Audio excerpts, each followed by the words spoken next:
Le rôle de l'Union européenne en matière d'asile et d'immigration est principalement, comme dans d'autres domaines, d'adopter des règles communes, c'est-à-dire des règles qui s'appliquent à tous les États membres de l'Union européenne. Pour ce faire, deux conditions sont nécessaires. La première est d'ordre juridique. Il faut que le traité attribue une compétence à l'Union européenne pour intervenir dans un domaine déterminé. Pour les visas, l'asile et l'immigration, cette compétence a été attribuée par le traité d'Amsterdam en 1999. La deuxième condition est d'ordre politique. Il faut que les États acceptent d'agir en commun dans le cadre des institutions européennes.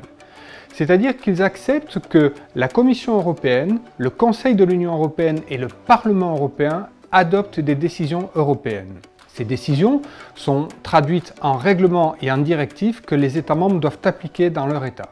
Enfin, les États doivent accepter le contrôle de la Cour de justice de l'Union européenne. Depuis 1999, les États membres de l'Union européenne ont agi dans le cadre des institutions de manière importante en matière d'asile et d'immigration.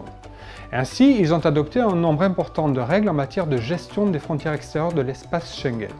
Ils ont également agi dans le domaine du retour ou de l'éloignement des personnes en situation irrégulière.